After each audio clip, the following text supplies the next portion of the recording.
kora oya dukora imbere umwana ndakora ku muzigo nawe uzagusimbura Shadibu we bana we kabisa koko Shadibu we bana Yesu Kristo. Ibihe byiza kuri wadohema kudukurikirana umunsi kundi ni by'agaciro, komeza uzajya dukurikirana natwe ntabwo tuzahwema kuguhereza ibiganiro byiza uzagenda ukuna ndetse ukanishimira. Njyewe nitwa Ikwishimwe Emmanuel nawe uca nitwa Melox TV. Icyo usabwa ni kimwe gusa, nyabona kanda kuri subscribe kugira ngo tuzajye tugendana neza, ndetse nibagirwe no gukanda kukazogera kugira ngo ibintu byose bikomeze kugenda neza cyane. Nireka rero nizere ko umeze neza cyane, ndetse ibyo byose Imana ikomeje kubiguheramo umugisha, komeze kugubwa neza, nibyo ngewe nkwifuriza. Yaka mwana mwese muramuzi, numwe mu bagabo bakunda gusetsa abantu cyane kubera amagambo akunze gukoresha yari muri my interview yagiye atandukanye, by'umwihariko imodoka imfiriyeho nani ndeziriya ndarereko amaze ko umustar kubera YouTube akunda kugaragara ku mateleviziyo akomeye ku rubuga rwa YouTube hano mu Rwanda, aho ajya akorana ama interview na Yago, ajya akorana ama interview na X Large, ubwo ni Manibu ndetse n'abandi bagiye batandukanye. Numwe mu bagabo bakundwa n'abanyarwanda benshi, nyamara nta handi hantu umuntu yamusanga usibye mu interview, kuko imbuga nkoranyambaga ntaza afite, nta hamwe yamusanga ku mbuga nkoranyambaga, ariko numwe mu bantu bagarukaho cyane bitewe n'amagambo akunda gukoresha, ndetse ni ari kuvuga iringara abantu barishima. Akunda gukoresha amagambo atunguranye, aho ajya avuga amagambo ukumva ntabwo byari bikwiye ariko ukumva biranasekeje. Rero numwe mu abantu bakunda cyane. Uyu mugabo yamenyekanye mu mwaka wa 2020 aho yumvikanye avuga ku muntu witwa Gatsiri wagiye muri Amerika akamusiga yagerayo agatangira akamwiryaho namuye ku mafaranga. Icyo gihe ari kumubwira ngo namuhereze ku mafaranga. Icyo gihe nibwo abantu bamumenye, umuntu wamufasha ka video yakagenda bayakafata imitima y'abantu benshi. Ni nabwo yatangiye gukora ama interview menshi. Kugeza ubu ngubu ni umustar ukomeye cyane mu gihugu cy'u Rwanda, abameze neza cyane, akunda no kugaragara mu interview menshi, by'umwihariko nko kuri televiziyo ya Yago TV show. Rero numwe mu bantu bakunda kuvuga ko abazajya muri Amerika abari gushaka ibyangombwa gusa bikarangira bipfuye. Kuva yatangira kuza muri industry yo mu Rwanda, cyangwa se kujya agaragara cyane mu Rwanda, aho ravuga ko azajya muri Leta Zunze Ubumwe za Amerika, avuga ko ari gushaka ibyangombwa ariko ntabwo biramukundira. Kugeza ubu ngubu aracyari mu gihugu cy'u Rwanda. Mu minsi ishize nibwo kuri televiziyo yitwa Transit Line TV ya Lucky Nzeyimana, umunyamakuru wa RBA, yakoresheje ikiganiro yakari kumwe na Muchomante. Nyuma yaho hasohotse ikindi kiganiro Muchomante yakoranye na Shadibu, cyangwa se Mbabazi Shadia, umwe mu bantu bakoresha imbuga nkoranyambaga bakomeye cyane mu Rwanda. We ubwe yemera ko ari Slay Queen. Yumva jenguri Slay Queen, Shadi barakubwira ngo yes ndi Slay Queen, ndetse na mukecuru, ndetse yagaragaraga yumvikana avuga ko yishimiye kuba ari mukecuru, ndetse kwitwa mukecuru ari izina rimuhesha ishema atari izina rimusuzuguza. Rero ni ikiganiro Shadibu cyangwa se Mbabazi Shadia, umwe mu banyarwanda, ni nawe umunyarwanda wa mbere ukurikirwa cyane kuri Instagram. Yibwo rero yarari gukorana ikiganiro na Muchomante. Yaka mwana hahita aza mu kiganiro, nuko Mbabazi Shadi yakimubwira ko ari Shadi cyangwa se Shadibu. Yakamwana yarishimye cyane, abantu bagiye babona ku mu video tugiye dutandukanye, yarishimye cyane, aravuga ati reba Shadi batangira kumukorakora ahantu hose nkuko uri kubibona muri no video. Shadibu ibintu wa Shadibu se ni uyu Shadibu rutwitsi wacu. Shadibu Slay Queen wa mbere mu Rwanda.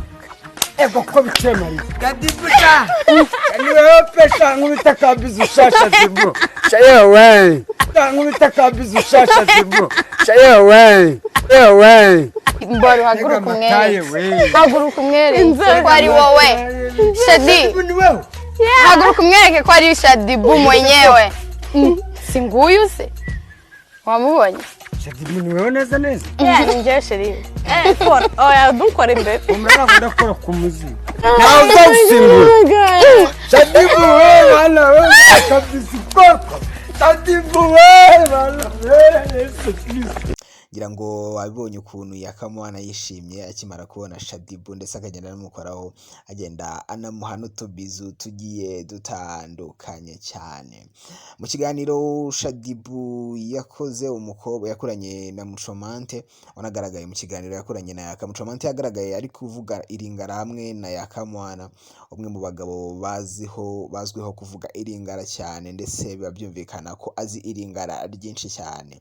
Shadibu rero mu kiganiro yakoze agiye agaruka ku bintu bigiye bitandukanye, agenda abwira abantu ko kumuvuga nabi ari byo byamuhaye imbaraga bikarangira ari umustar. Kugeza ubu ngubu akurikiranwa n'abantu barenga 800,000 kuri Instagram.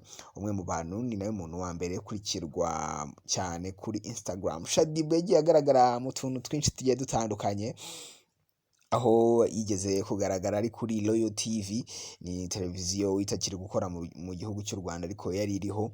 Yigeze kugaragara kumvikana avuga ijambo ya Oder ya Osea, icyo gihe rira trendinga cyane, Oder iba Oder ya Osea. Nyuma aza kujya muri Tanzania avuga ururimi rw'icyongereza rusa naho ari ruke, ariko birakomeza aravugwa cyane.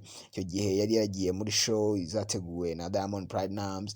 Agezeyo rero itangazamakuru riramutangira nimubaza bimwe mu bibazo, ntiyabisobanura neza, gusa nyuma yaho yaravuze ngo biriya nabyo bimwubakira izina. N'ubu ngubu ajya bigarukaho cyane avuga ko abantu bamuca intege rimwe na rimwe ari nabo batuma azamuka cyane, kubera ko baba bari gutuma abantu batari banamuzi nabo bagenda bamumenya cyane cyane cyane cyane. Shadibu Mbabazi Shadia ni umumama w'abana babiri bameze neza cyane, yabyaranye na Medisare nawe ngira ngo muramuzi cyane, n'umwe mu ba director bameze neza cyane mu gihugu cy'u Rwanda, dore ko adirectinga indirimbo nyinshi cyane kandi nziza cyane. By'umwihariko hari indirimbo ya Bruce Melody aherutse kudirect, nawe yayikoze directinze birumvikana, yitwa Katapira. Ni indirimbo ya Neri Ngabo yitwa Sawa aherutse gusohora ku munsi w'ejo. Ni Medisare papa w'abana ba Shadibu. Shadibu rero yabyaranye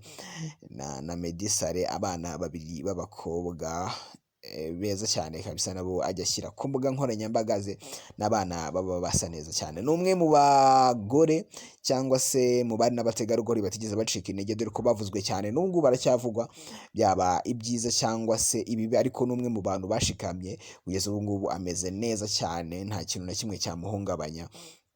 Haravugwa cyane, akavugwaho ibintu bibi, akavugwaho kuba ashobora kuba yicuruza, ndetse akaba avugwaho kuba ari umwe mu bantu bakira abahanzi cyangwa se abantu bose b'ibyamamare bageze mu Rwanda bagomba guhura na Shadibu. Bavugaho ibintu byinshi, ariko ntabwo yigeze acika intege kugeza n'ubu ngubu ari kugenda akorera amafaranga agiye ari menshi. Amanajingwa na Dennis Chita, agenda rero amushakira akazi kagiye gatandukanye, agenda amushakira amakontra meza yo kwamamariza ibikorwa bimwe bigiye bitandukanye. Mu minsi yashize yari ari kwamamariza Gorilla Games, kampani ibe y'ababetinga. Mbere yaho gato yari ari kwamamariza Techno ndetse n'andi makampani menshi cyane agiye atandukanye. Yatangiye kumenya ko Shadibu ari umwe mu bantu bakurikirwa cyane ku mbuga nkoranyambaga mu Rwanda, rero izina rye rishobora kubyazwa umusaruro. Kugeza ubu ngubu amakampani menshi arayamamariza, ndetse ukabona ko bigenda cyane. N'umwe mu bantu bazi kwamamaza, ku buryo uramutse umuhaye kampani yawe yayamamariza neza cyane. Yitwa Mbabazi Shadia, ariko twese twamumenye ku mazina ya Shadibu. Ngira ngo rero mwabibonye n'akavideo ke kari gutrendinga cyane hamwe na Yakamwana, yishimiye kuba yahuye na Queen of these, numwe bamwita umwamikazi, abandi bamwita mukecuru. Rero nawe yita Queen cyangwa se Slay Queen. Shadibu mwabibonye rero ko yari yishimye cyane, agenda amukoraho, agenda amuhereza ibintu by'amabizu menshi cyane. Komeza kugubwa neza rero ahantu hose uherereye, Imana ikomeze kuguhereza umugisha mu byo ukora byose. Amazina yanjye nitwa Ikwishimwe Emmanuel, nawe ucana yitwa Melox TV. Icyo usabwa no gukora subscribe gusa, ubundi tukagendanamo neza cyane. Komeza kugira ibihe byiza, Imana ikomeze kukurinda.